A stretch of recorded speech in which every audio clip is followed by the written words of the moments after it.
Então agora vamos para o Internacional, que bateu o Nacional jogando fora de casa ontem, 2-0, e lá, ó, olho na vaga. E lembra aquele grupo que a gente falava, vamos passar Inter e Bahia, esse grupo aí tá difícil pra caramba. Então, não. Ou um ou outro, né? Não dá mais pra Inter e Bahia nesse grupo aí, né? Tu já tinha cantado essa pedra, né?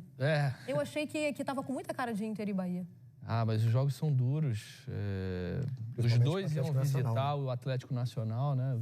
E aí o Atlético conseguiu essas 2 vitórias em cima de Inter e de Bahia e se colocou nessa primeira colocação, né? Mas que bom que pelo menos um dos dois vai classificar.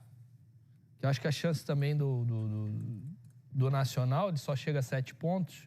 Então é isso, um dos dois. Não tem nem time pra isso. Não consegue chegar, porque o Inter já tem 8. Mas foi uma grande vitória do Inter, né? E dentro de uma estratégia do Roger, porque ele poupou todo mundo contra o Botafogo, foi muito criticado. O menino que ele colocou lá na frente, o Ricardo Matias, sem Borré, sem o gol do menino. Valência. Né? Sem o Borré. Ele tira da cartola um cara que respondeu. Cara, o treinador deve sentir um alívio, né? Quando ele tira da cartola uma situação que ninguém tá esperando. Ele é base, né? E aí ele disputa a posição com 2 jogadores que são de muito peso, que é o Borré e Valência. Tudo bem, mas ele não via nem sendo utilizado assim. Ele botava o Luca na frente. Não lembro, eu acho que talvez ele usou no gauchão.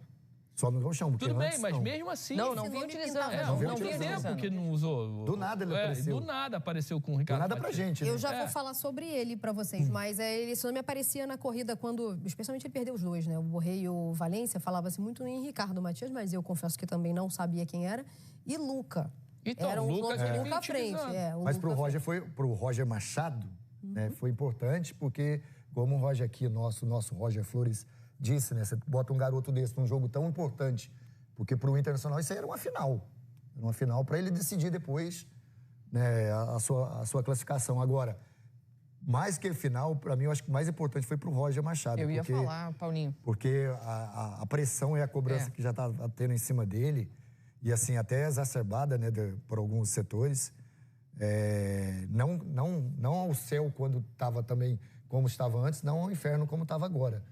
E para ele é importante, né? Porque o Roger, ele sempre começa, isso é uma visão minha, ele começa sempre ótimos trabalhos, mas aí ao decorrer do tempo ele vai perdendo o fôlego, esse trabalho já não vai sendo aquele mesmo trabalho do começo, então acho que para ele essa vitória foi importantíssima. Teve alguns jogos do Inter que o Roger adotou uma estratégia de recuar o time depois que o time fazia 1-0, especialmente no primeiro tempo. Então o Inter passava às vezes 60 minutos da partida recuado para jogar numa reação. Eu via isso, né, como uma tentativa de poupar um pouco fisicamente a equipe. Não expor tanto para a equipe cuidar um pouco mais da parte física, né, na estratégia do jogo. Só que isso chamava o adversário para cima. E em alguns momentos isso era ruim, porque perdia o controle, a torcida já ficava um pouquinho ansiosa, e aí vai tirando um pouco de confiança do jogador, vai tirando um pouco de confiança do próprio treinador. Esse jogo ele era fundamental pro Roger no Inter, porque os últimos resultados estavam sendo ruins, as apresentações do Inter já não estavam brilhantes como já foram. Então, o Roger precisava de uma vitória boa, fora de casa, uma Libertadores, não só porque é importante para a temporada colorada, mas para o treinador, porque já tinha muita crítica em cima do Roger. E o Gé fez uma pauta em cima disso bastante interessante, que o Nacional vem para o Brasil, joga com o Inter e com o Bahia, soma 4 pontos aqui, jogando do mesmo jeito. Bem fechado, construindo resultado em contra-ataque. Não que o Internacional tenha jogado assim ontem. 6, porque o Inter ainda buscou um 3-0. Impressionante no final empatou, né? Ontem o Internacional não jogou dessa maneira, mas faz os 2 gols também em contra-ataque. Aliás, vamos falar do Ricardo Matias, então a gente tem imagem. Ele optou por jogar com os 3 volantes, novamente, né? O Fernando, o Thiago Maia e o Bruno Henrique. Com o Alan Patrick um pouquinho mais à frente, o Wesley e o Matias. A estrutura mais usada do Roger é sem um dos volantes e com outro jogador de beirada, ou o Bruno Tabata, né? Sim. Às vezes ele jogaria com o Bruno Tabata, um centroavante e o Wesley do lado esquerdo, tirando um dos 3 ali, ou o Bruno Henrique ou o Thiago Maia, né? O Fernando joga mais do que os... Sim. O Fernando é o cara desse time, Foi né? falta, não, esse lance, Paulinho?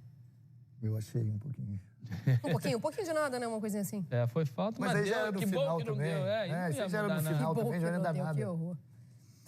Ó, Mas aí, pra gente Mas foi uma representante vitória, brasileiro, né? foi uma Foi bom. vitória Grande. E achei que ontem o Inter jogou como tinha que jogar na Libertadores. Fez o gol e recuou um pouco. Jogando na casa do adversário, você fez 1-0. Essa pressão, esse estádio aí pequeno. Tem que realmente Eu não achei jogar que o Inter no jogou contra-ataque. fechado, tá? Mas não foi aquele Inter pra ser mais cauteloso, eu diria. Eu achei Mais que o cauteloso. Inter... Tem jogo, achei tem até jogo, que o tem Inter jogo em jogou- jogo, você sabe. Quem é Ricardo Quem Matias? é Ricardo Matias? Esse aí, ó, 49 que entrou, tem 18 anos. Estreou ano passado, marcou o Isso. primeiro gol contra o Corinthians em Itaquera. Na estreia dele, não, né? Não. Não, ele Já estreou tá no com outra 2-2 camisa. no Atlético Que ele fez o Paranaense. gol de letra. No ano passado. Foi de letra o gol contra o Corinthians? Esse aí. Foi, não. Boa. Primeiro gol, então, contra o Corinthians, exatamente. Em Itaquera, campeão sul-americano com a seleção sub-20. E nas ausências, como eu já tinha citado aqui, do Valência Bom e do bola Borré, ele acaba Ele é ganhando a altão, vaga. Ele é Altão, forte, bom é. bola aérea, o estilo Essa- dele subir ali. E sabe aí fazer ele, gol de nesse gol de ontem, antecipa a zaga. É. Olha como ele se desloca bem. Essa geração desse sub-20 é porque a gente estreou mal, né? Tomando aquele vareio da Argentina. Mas é uma geração boa, né? Ih, que constrangimento, hein? Ninguém curtiu, não? Tem muitos ali que a gente ainda não viu no Não viu profissional, ainda né? atuando. Jair, Mas por exemplo. Tem o Bidon. E muitos que não estavam na competição, né? Exato. Estevão, É. o Hendrick, por exemplo. É, Era a Não, mas mesma poderia geração. ser falando do time, selecionado. esses aí então nem se fala, mas do time campeão, eu acho que veio muita coisa boa. Veio uma safra boa. Tem que aí. lembrar, né? Jair, vocês não acharam? Vocês não curtiram? Qual Achei o lindo. zagueiro? O zagueiro. Zagueiro do Botafogo. Bem Sim. legal quando o Botafogo contratou, do Santos. É, ele né? tá E tá buscando o jogando espaço bem. dele, né? Tá buscando o espaço dele. É. Vamos ouvir o Mas Roger. pra estar na seleção brasileira tem que ser bom, né? Não, Só mas ele falta tava no isso Santos. também, Ele tava né? no Santos. Não, mas ele tava na seleção sub-20, né? Seleção sub-20, mas falando. estava jogando a Série B com o Santos. E Mas já a estava gente acaba contratado, no... já tinha sido contratado. Ele não tinha estreado Não tinha no Botafogo. estreado, isso. É, quando estava com a seleção sub-20, mas ainda não tinha representado o Botafogo, né?